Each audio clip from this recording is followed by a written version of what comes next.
Complaint आई हैं हमारे पास आज इस तरह की जो आई हैं, और ये विभागों के हिसाब से भी आप देखना चाहें तो आप ये नहीं देखिए। आप तो बस जनरल हाँ, जैसे मेनली यूआईटी की 15 आई हैं, रेवेन्यू की 9 आई हैं, ऐसे पंचायती राज डिपार्टमेंट की 12 आई हैं और डिफरेंट डिपार्टमेंट्स की कंप्लेंट्स हैं। कुल मिला के 66 कंप्लेंट्स हैं जो आज रिसीव हुई हैं। और मैंने अभी सब लोगों को कहा है कि भाई कई लोग प्रोसीजर से वाकिफ़ नहीं थे कि हमें एफिडेविट भी साथ पेश करना है या लिखित भी मौखिक कई चीज़ें कह रहे थे। उनसे हमने कहा कि आप शाम को 5 साढ़े 5 बजे तक भी पेश कर दो, क्योंकि अभी हम कलेक्ट्रेट में ऑफिसर्स की मीटिंग लेंगे 4 से 5, तो उसके बाद भी आप पेश कर सकते हो। तो मैं उम्मीद कर रहा हूँ कई लोग अपनी कंप्लेंट्स उसके बाद भी लेकर आएंगे। और सामान्यतः रहता है कि हम जब कैंप करके जाते हैं उसके बाद पिछले आगे के 2-4 दिनों में हमारे पास उस जगह से काफ़ी शिकायतें आती हैं। तो हम मान के चलते हैं 66 आई हैं, तो इन शिकायतों का नंबर नॉर्मल कोर्स में अनुमान है कि भाई 100 तक पहुंच जाना चाहिए, क्योंकि 10, 15, 20, 25 शिकायतें हमारे यहाँ आगे 5-7 दिन में यहाँ से आती रहती हैं कैंप के बाद। कई लोग अपने पूरे तथ्य इकट्ठे नहीं कर पाते हैं, डॉक्यूमेंट्स इकट्ठे नहीं कर पाते हैं, एफिडेविट नहीं लगा पाते हैं, तो वो सब तैयार करके फिर अपनी करते हैं। फिर हमें नंबर से भी मतलब नहीं है।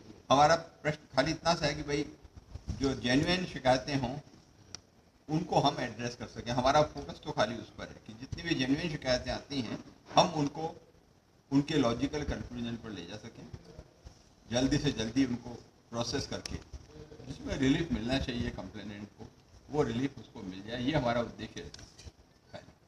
सर ये जो 2 दिन से चल रहा है जयपुर में राजमहल वाला, अखबार के पढ़ने के हिसाब से लग रहा है कि कोई बहुत जल्दीबाजी, थोड़ी इंजस्टिस तो नज़र आ रहा है, तो क्या लोकायुक्त के नाते प्रसंज्ञान लेंगे आप इसमें? हमारे पास कोई भी इसमें कंप्लेंट नहीं आई है किसी तरह की। हमें पर्सनली कुछ मालूम भी नहीं है कि क्या फैक्ट्स हैं, क्या है, न हमने कोई कोर्ट जजमेंट देखे न कुछ देखे हैं। तो स्वतः किसी चीज़ से जब तक हम व्यू नहीं बना ले, हम स्वतः प्रसंज्ञान तब लेते हैं जब हमें लगे कि ये सरासर गलत हुआ है, या ये चीज़ ऐसी है जो रुकनी चाहिए, या ये हमारे जुडिक्शन में आ रही है, इनेक्शन है, बहुत पद का दुरुपयोग हो रहा है, ऐसी चीज़। अभी तक हम किसी निष्कर्ष पर नहीं पहुंच सके ऐसे मामले में, न तो प्रसंज्ञान लेने का प्रश्न है। अगर कोई शिकायत हमारे यहाँ आती है तो डेफिनेटली हमें उस पर कार्रवाई करके हम जो भी एज पर लॉ कार्रवाई करेंगे, पर अभी कोई शिकायत हमारे यहाँ रिसीव नहीं हुई। जैसे इसमें आपका जर्नल व्यू क्या है? जैसे ओवरऑल जो एपिसोड हो रहा है आप भी इसको अपने नज़रिए से देख रहे हैं, उसको आप किस नज़रिए से हम देख रहे कभी व्यू फॉर्म करते ही नहीं। इतनी बड़ी गलती, इतना बड़ा अपराध हम कभी नहीं करते। ये पूरी नौकरी में 36 साल में कभी नहीं किया। कोई भी मामला आया, कोई जैसे मैंने यहाँ फांसी की सजा दी है अलवर में रहते हुए विनोद मल्होत्रा वाले केस में, किसी में वहाँ भी मैंने व्यू फॉर्म नहीं किया। मैंने वहाँ भी मैंने फांसी की सजा दी, उसके मैं व्यू फॉर्म नहीं किया। अगर हम व्यू फॉर्म कर ले तो फिर तो जज की सबसे बड़ी कमजोरी है कि अगर आपने पहले ही व्यू फॉर्म कर लिया, बेचारा क्या करेगा मुलजिम आके, क्या अपना डिफेंस देगा? जब तक दोनों पक्षों की पूरी एविडेंस नहीं आ जाए, दोनों पक्षों को पूरी तरह नहीं सुन लें, फाइल नहीं देख लें, तब तक कोई भी व्यू किसी जज को कभी फॉर्म नहीं करना चाहिए। इसलिए इतनी बड़ी गलती हम कभी नहीं करेंगे। पिछली बार आप आए जब बहुत सी ऐसी बातें बताई थी जो सरकार से आपकी अपेक्षित थी, ये ऐसा प्रस्ताव किया आपने, ये किया जिससे लोकायुक्त को पावरफुल बनाया जा सके, क्या इस संबंध में सरकार ने कोई कदम उठाए हैं या यथावत है? यथावत स्थिति है, बड़ा निराशाजनक मामला है। यथावत स्थिति है।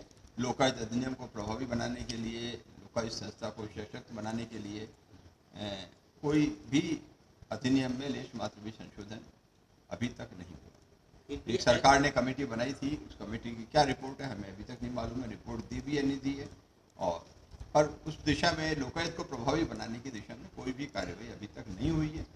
हम फिर रिमाइंडर लिखा भी है और लिख रहे हैं, और जो कुछ हमारे अधिनियम में है we are trying our best to do under the provisions of law जो एग्जिस्ट करते हैं। उन दिनों साहब आपके पास जो इन्वेस्टिगेशन ऐसे कौन से प्रोमिनेंट केसेज हैं जो लोकायुक्त जांच कर रहे हैं, जो राज्य स्तर पर महत्व रखते हैं? इन दिनों इन्वेस्टिगेशन जो आपके यहाँ चल रही है या जांच चल रही है? तो हमारे लोकायुक्त अधिनियम में एक सेक्शन 10(2) है कि हमारे यहाँ जो इन्वेस्टिगेशन चल रहे हैं, न तो उसमें पब्लिक सर्वेंट का नाम हम डिस्क्लोज कर सकते हैं, न कंप्लेंट का नाम डिस्क्लोज। नहीं, घटना है बड़ी जो राजस्थान से रिलेटेड है, तो इसलिए बाकी जो भी है, मतलब उन केसेज को स्पेसिफिक हम डिस्कस नहीं कर सकते हैं। पर आपको मालूम है माइंस के केसेज में भी जांच चल रही है, माथुर कमीशन वाले केसेज में भी चल रहा है, इसके बाद माइंस का भी चल रहा है, माथुर कमीशन वाले केसेज में भी चल रही है। इसके अलावा कई सारे मैटर तो 5-6 हज़ार पेंडिंग है। तो हर तरह के मैटर्स हैं, हर इंस्टीट्यूशन के खिलाफ है, बहुत सारे इंपॉर्टेंट भी हैं उसमें, पर उन केसेज का मैं खुलासा करने की स्थिति नहीं वो चाहिए भी नहीं।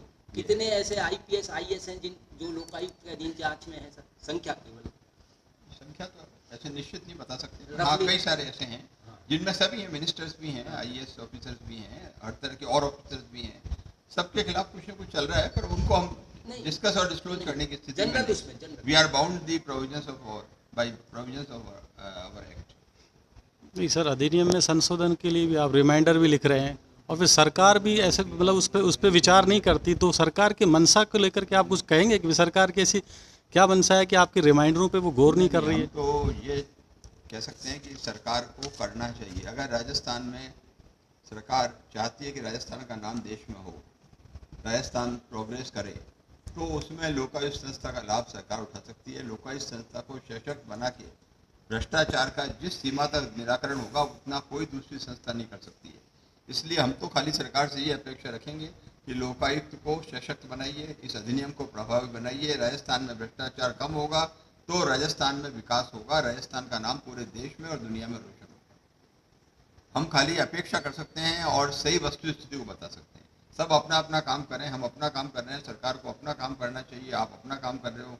हम तो खाली ये कह सकते हैं कि भाई हम जो अभी है we are doing our best. जो होना चाहिए वो हमने बता दिया, सरकार को करना चाहिए, ये है। बाकी ये मेरे को किसी ने ऑथोरिटी, किसी की ऑथोरिटी नहीं दी है कि मैं जजमेंटल हूँ कि किसकी क्या मंशा है, किसकी क्या नहीं है। इस तरह की चीज़ों में मैं अपनी बुद्धि का अपव्यय नहीं करता हूँ। नहीं, क्या तो फिर सरकार ये समझ नहीं पाती है कि भाई अगर लोकायुक्त को प्रभावी बनाया जाएगा तो भ्रष्टाचार भी खत्म होगा और विकास भी होगा? ये आप सरकार से पूछिए।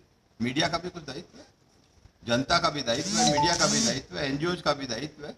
किसी संस्था का एक का दायित्व नहीं है, समाज के हर अच्छे नागरिक का दायित्व है। हर साधारण से साधारण नागरिक जो जन समस्याओं के प्रति जागरूक है, स्वच्छ व कार्यकुशल प्रशासन की स्थापना में सहायक होना चाहता है, उसको इस समय आवाज उठानी चाहिए। प्रत्येक नागरिक का कर्तव्य है। जिस दिन नागरिक जागरूक हो जाएंगे, समय नहीं लगेगा लोकायुक्त अधिनियम में संशोधन होने में। जिस दिन मीडिया जागरूक हो जाएगा, आपकी पहुंच तो हर घर घर तक है मीडिया तक, कोई ऐसी जगह ही नहीं जहाँ आप लोगों की पहुंच नहीं है। जिस दिन मीडिया एकजुट होकर कहेगा कि नहीं ये होना चाहिए, लोकायुक्त संस्था सशक्त बननी चाहिए, जनता कहेगी तो अपने आप बनेगा। लोकतंत्र में तो ये होता है, राजतंत्र थोड़ी है, लोकतंत्र है। और लोकतंत्र में तो इसी से काम होते हैं, जनता क्या चाहती है, मीडिया क्या चाहता है। मीडिया वही चाहता है जो जनता की आवाज़ को उठाते हो। आप लोग को आप माध्यम बन जाते हो जनता की आवाज़ को पहुंचाने पर, सरकार में और लोगों तक पहुंचाने में। नहीं, जब तो इसलिए सब अपना अपना दायित्व पूरा करें। मैं अपना दायित्व पूरा कर रहा हूँ कि जो हो ये रोना नहीं रो रहा हूँ कि भाई अधिनियम सशक्त नहीं है तो मैं काम नहीं करूँगा, ये अधिनियम को सशक्त कराओ। हमने जो है उसमें we are doing our best. आप देख लो, पहले 5-7 कंप्लेंट रोज आती थी, अब 25-30 कंप्लेंट रोज आती है। और रोज आके कह रहे हैं लोग बाग के साहब मेरी ये समस्या थी, इतने साल से परेशान था, मेरी हल हो गई। मेरे पास 50 के सैकड़ों चिट्ठियाँ मिलेंगी। लोगों ने धन्यवाद की चिट्ठी लिखी है कि भाई हम तो परेशान थे, समस्या थे, आपके इंटरफेयर करने से हैं बहुत सारी समस्याएं हमारी चिट्ठी जाती है। उनको मालूम है कि आप लोकायुक्त पीछे पड़े, तो इसको पीछे तो पड़ेंगे पूरा। जब तक ये कंप्लेंट रिजॉल्व नहीं हो जाती है तब तक लोकायुक्त पीछा नहीं छोड़ेंगे इस कंप्लेंट का। ये सबको है और ये हमारी कार्यप्रणाली है। समय लग सकता है पर किसी की कंप्लेंट है जेन्युइन है, हमारे जुडिशन की है, वो ये हो नहीं सकता कि तार्किक परिणति तक नहीं पहुंचे। हम जब तक उस शिकायत पर जो कार्रवाई होनी चाहिए वो सुनिश्चित नहीं है तब तक हम पीछा नहीं छोड़ते हैं संबंधित विभाग का। सरकार के तो हम अपना काम कर रहे हैं। सरकार कितनी सकारात्मक है नहीं हो पाया ना अभी तक। देखिए राय स्पष्ट रूप से कि अभी दिया हमने भेजा है, हमारे सुझावों को महत्व नहीं दिया गया है। विधायक सरकार को हम जो अमेंडमेंट करती है मैं समझता हूँ हमसे कंसल्टेशन करके उनको विधानसभा में पेश करना चाहिए। विधानसभा करेगी अमेंडमेंट, तो कोई एक आदमी तो सरकार भी नहीं कर सकती, विधानसभा को करना है। पर सरकार संशोधन के प्रस्ताव विधानसभा में भेजेगी और विधानसभा से पास होने चाहिए, बहुत आवश्यक है। कई जब राज्यों और सारे राज्यों में है ना, देखिए ना एमपी में है, कर्नाटका में है, उड़ीसा ने इतना प्रभावी लोकायुक्त अधिनियम बना दिया है, गोवा में और कई राज्यों में बने हैं, तो राजस्थान क्यों पीछे रहे? इससे तो फायदा ही फायदा है। लोकायुक्त संस्था सशक्त होने से तो ऐसा फायदा है, एक स्वतंत्र संस्था जो भ्रष्टाचार के मामलों में प्रभावी कार्यवाही कम समय में कर सकती है। सरकार को तो बिल्कुल बिना इस सोचे समझे बहुत विचार करने के बाद सरकार को तुरंत ये निर्णय लेना चाहिए कि लोकायुक्त को सशक्त करो, एसीबी को लोकायुक्त के अंडर में कर दो, या तो जैसे एमपी में एक लोकायुक्त पुलिस एस्टेब्लिशमेंट है ऐसे लोकायुक्त के अंडर में कर दिया जाए, और नहीं करें तो एक अपनी अलग से पुलिस एजेंसी दे दी जाए लोकायुक्त को, ताकि हम जिन मामलों की जांच कर रहे हैं उनमें पूरा इन्वेस्टिगेशन भी हम ही करें, प्रोसिक्यूशन करना जरूरी है अगर तो लोकायुक्त प्रोसिक्यूशन की सैंक्शन दे और लोकायुक्त की तरफ से ही ऑफिस की तरफ से चालान कोर्ट में पेश हो, तो कुछ ऐसे एग्जाम्पलरी केस हो जाएंगे अपने आप ही, क्योंकि किसी तरह का दबाव काम नहीं करेगा, न राजनीतिक दबाव न प्रशासनिक दबाव, कोई दबाव काम नहीं करेगा। अपने आप ही लोकायुक्त के जब निष्पक्ष रिजल्ट सामने आएंगे तो उससे सोसाइटी पर प्रभाव पड़ेगा। आप क्या है कि भ्रष्टाचारियों को सबको दंडित नहीं कर सकते, आपको कुछ एग्जाम्पलरी केसेस को ही लेना पड़ता है, 6 केसेस, जिससे कि एक केस किया उसका मैसेज 1000 लोगों पर अपने आप चले जाए और लोग डरें भ्रष्टाचार करने से। एग्जाम्पलरी पनिशमेंट वो जल्दी जब हो कि जल्दी से जल्दी इन्वेस्टिगेशन होकर कोर्ट में चालान पेश हो और जल्दी ट्रायल होकर सजा हो ऐसे केसेज में, और उनकी प्रॉपर्टी भी कॉन्फिस्केट हो, जो अवैध तरीके से या भ्रष्टाचार के तरीके से अर्जित करिए वो प्रॉपर्टी भी जब्त हो।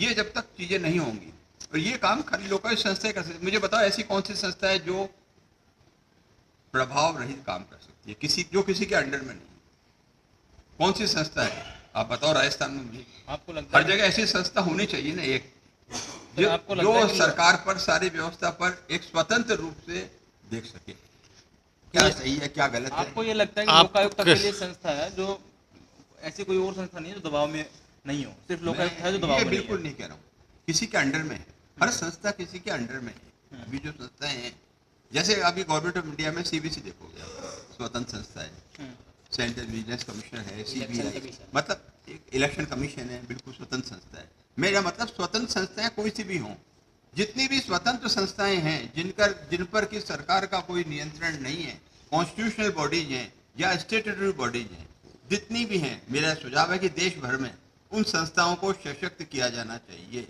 उनको सरकारी दबाव से पूरी तरह मुक्त करें, साधन संपन्न करें, और उनके कर्मचारियों को, अधिकारियों को पूरी सुरक्षा दी जानी चाहिए। ये मैं लोकायुक्त संस्था के इसलिए कह रहा हूँ कि लोकायुक्त संस्था और ऐसी समस्त संस्थाएं जो संविधान के तहत बनी हुई हैं, जो स्वतंत्र रूप से कार्य करती हैं, जिनकी कार्यप्रणाली पर सरकार का कोई नियंत्रण नहीं, इतना सा मेरा कहना है। ये बात वर्षों से चली आ रही है, आप भी कह रहे हैं, सरकार क्यों नहीं कर रही है? सरकार की मंशा ये आपको सर ये